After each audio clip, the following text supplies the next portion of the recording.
ప్రత్యర్థులపై రాజకీయ విమర్శలు చేసిన వారిపై అక్రమ కేసులు పెడుతున్నారని ఆరోపించారు వైసీపీ ఎమ్మెల్సీ దువ్వాడ శ్రీనివాస్. పవన్ కళ్యాణ్ ని వ్యక్తిగతంగా దూషించినట్లు తనపైన ఈ నెల 19న కేసు నమోదు చేశారని చెప్పారు దువ్వాడ. తనపై కేసులు పెడుతున్న ఏపీ పోలీసులు పవన్ కళ్యాణ్ పై ఎందుకు పెట్టడం లేదు అని ప్రశ్నించారు.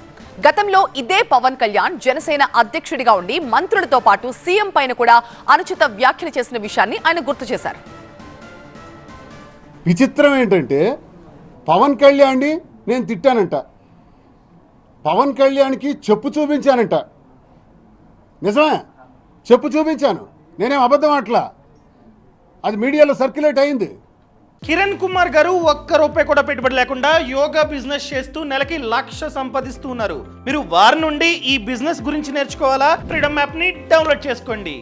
కానీ మీరేం చేశారు? అంతకు ముందు రోజు పవన్ కళ్యాణ్ చెప్పు తీసి చెప్పిచ్చి కొడతాను మంత్రులకి అన్నాడు. చెప్పిచ్చి కొడతాను అని ఎవరికి? సాక్షాత్తు మంత్రులకి.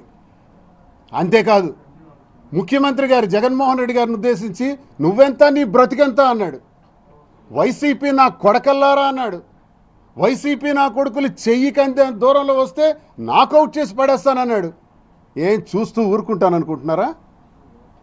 మా నాయకుడు జగన్మోహన్ రెడ్డి గారికి, సాక్షాత్ ముఖ్యమంత్రి గారికి నువ్వంటే, మంత్రులకి చెప్పించి కొడతామంటే, మరి అవి కూడా సోషల్ మీడియాలో ట్రోల్ అవుతున్నాయి కదా, అవి సోషల్ మీడియాలో ఉన్నాయి కదా.